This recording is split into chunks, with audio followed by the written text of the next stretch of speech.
Hawking Parallel, Part 4. The overall plan was simple.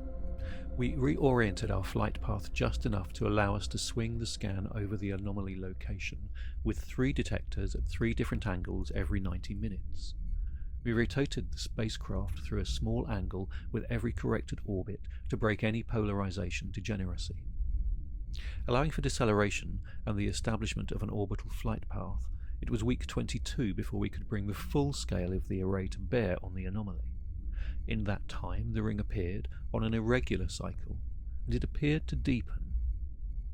I emailed Diane at the Antarctic station, asking her to send me up anything she had noted down in her observations. She sent a thumbs-up emoji and then a 4-page PDF and a spreadsheet detailing her observations and the conclusions that she had drawn so far.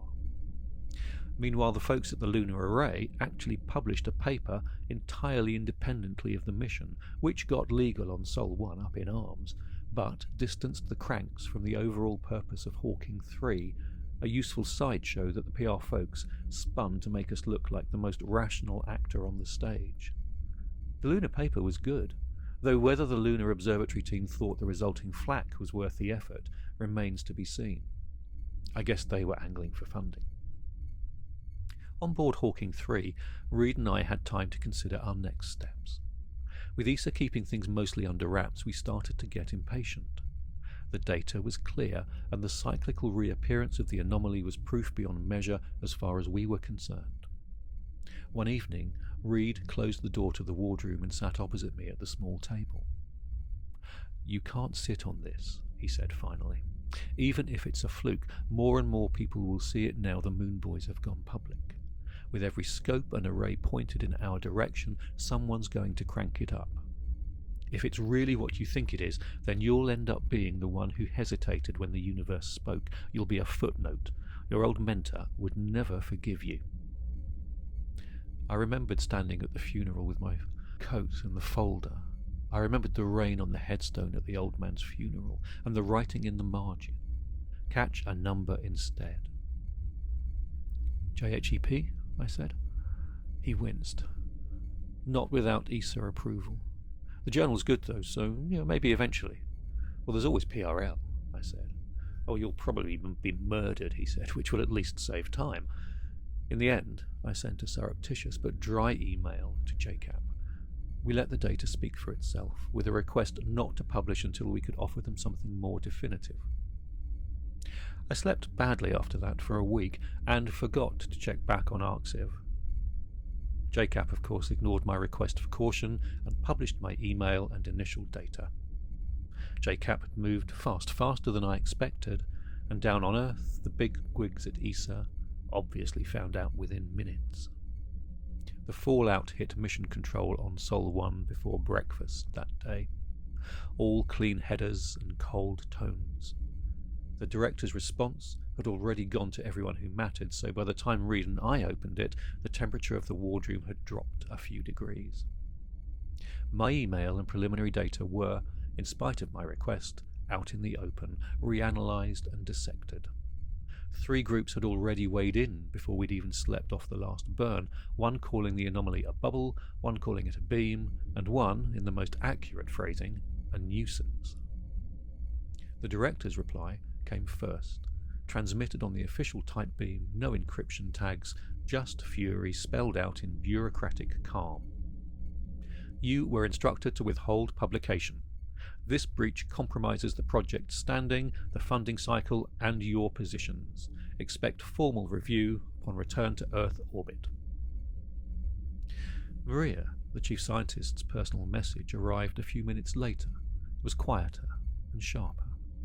She had never previously believed in the no-boundary proposal, which she often referred to as cosmic romanticism.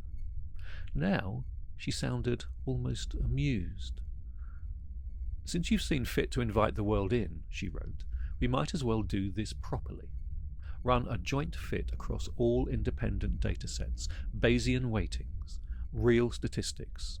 Then we'll see whether your ghost survives peer review." The director didn't actually call us. He didn't need to.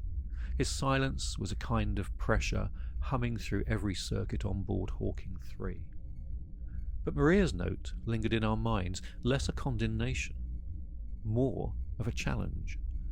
Reed read it twice, grinning despite himself. "She's furious," he said, "but she's in." Reed asked my opinion, and I agreed. Yes, it's a good call. Let's try it. I'll use their prior if I must. See if the universe minds. Outside the viewport, the array kept listening. We'd turned the universe into a question that now no one could ignore. So we ran the scans and crunched the numbers. The results that I came up with weren't elegant. Real numbers seldom are. The data had error bars you could hide a small car under, but the data still fit in the places that made sense. There were a finite set of visible patches similar to us, but not copies. This was real, not a peacock's tale of wild physics. I could see a valid ensemble emerging, and however I ran the sims, I got the same results more often than not, with a little room for difference at the edge. I began to write. I wrote carefully. I refrained from using one term, though, that being parallel. I used terms like excited bubble. I did not say that Hawking and Hertog were right all those years ago, but I did say that my findings, that our findings, as I included Reed in this endeavour, were consistent with their thinking. Maria asked me to simulate 1,000 fake universes and see how many would produce a connecting ring like ours by chance. I did. I found 10 instances and told her so. Maria sent a smiley face and a request for a figure with a slightly thicker line underneath it. I decided then that I liked referees who have a human touch. Maria was growing on me. And so, there we have part 4, done and dusted, of the Hawking Parallel, taken from my upcoming novel, A Solitude of Silence, due at the end of 2026, and part of the duology, the science fiction duology, Cry Havoc, the first book being A Solitude of Stars, which you can find links to at the bottom of the screen, alongside websites that related to my work. If you're enjoying the story, then please do hit the like button, always appreciated, and subscribe. You'll join over 130,000 others who are listening and watching these stories on a regular basis. And do please comment if you've got anything you want to say. Happy to get in touch and share the story. Why not? In the meantime, I will be working on the final part, which will be scheduled for broadcast tomorrow, and I'll be putting that up as soon as I can. Before then, though, take care, and I'll catch you at the next and final episode of The Hawking Parallel.